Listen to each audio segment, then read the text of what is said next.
की आपल्या सर्वांना माहिती असेल मागच्या 2 वर्षात 3 वर्षामध्ये मराठा आरक्षण आणि कुणबी कोट्यातलं मराठा आरक्षण याच्यावरती एक खूप मोठा वाद पेटला। अविनाश दादांनी याच्याबद्दल चांगल्यापणे आपल्या सर्वांना सांगितलं होतं, पण मला एक गोष्ट सांगायची की जेव्हा इतिहासामध्ये मराठा आरक्षणाची माहिती लिहिली जाईल तेव्हा ती 5 स्टेप्स मध्ये लिहिली जाणार आहे। किती स्टेप्स मध्ये? 5। पहिली स्टेप असणार आहे की भाजपने ओबीसीचा कोटा पातळ केला आणि एक फालतू तकलादू जीआर काढून ओबीसी मध्ये मराठ्यांना आरक्षण देण्याचा प्रयत्न केला।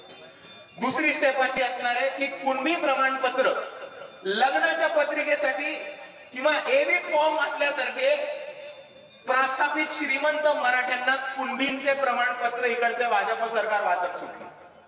तिसऱ्या बाजूला ओबीसींची जागा घेऊन ओबीसींच्या ठिकठिकाणी या श्रीमंत मराठा उमेदवारांना उभं करणार भाजप। चौथी स्टेप श्रीमंत मराठ्यांना उभं करून ओबीसींचं आरक्षण खतम करणारा पाऊल घेणारे भाजप। आणि 5व्या टप्प्यावरती इकडच्या शाहू फुले आंबेडकर वाद्यांच्या डोक्यावरती श्रीमंत मराठ्यांना प्रस्थापित करणारे हे भाजप आहे।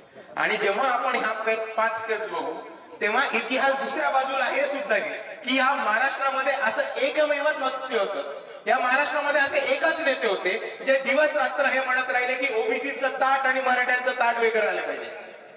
बाळासाहेब नेहमी म्हणायचे की ओबीसीचं ताट आणि मराठ्यांचं ताट वेगळं राहिलं पाहिजे। आणि त्यांचं हे सुद्धा म्हणणं होतं की गरीब मराठ्यांना, रयतेच्या मराठ्यांना, श्रीमंत मराठा नाही, शिवाजी महाराजांचा मराठा, निजामी मराठा नाही, संभाजी महाराजांचा मराठा यांना आरक्षण दिलं पाहिजे। पण या निजामी श्रीमंत प्रस्थापित मराठ्यांना आरक्षण दिलं नाही पाहिजे ही भूमिका घेऊन लढत होतं तर ते फक्त आणि फक्त बाळासाहेब। आणि म्हणून जेव्हा इतिहासामध्ये ओबीसी आरक्षण आणि मराठा आरक्षणाच्या वादाचं जेव्हा नमूद केलं जाईल तेव्हा इतिहास हे गवार आहे की या महाराष्ट्रामध्ये ओबीसीचं आरक्षण वाचवणारा एकमेव नेता होता तो म्हणजे ऍडव्होकेट बाळासाहेब आंबेडकर।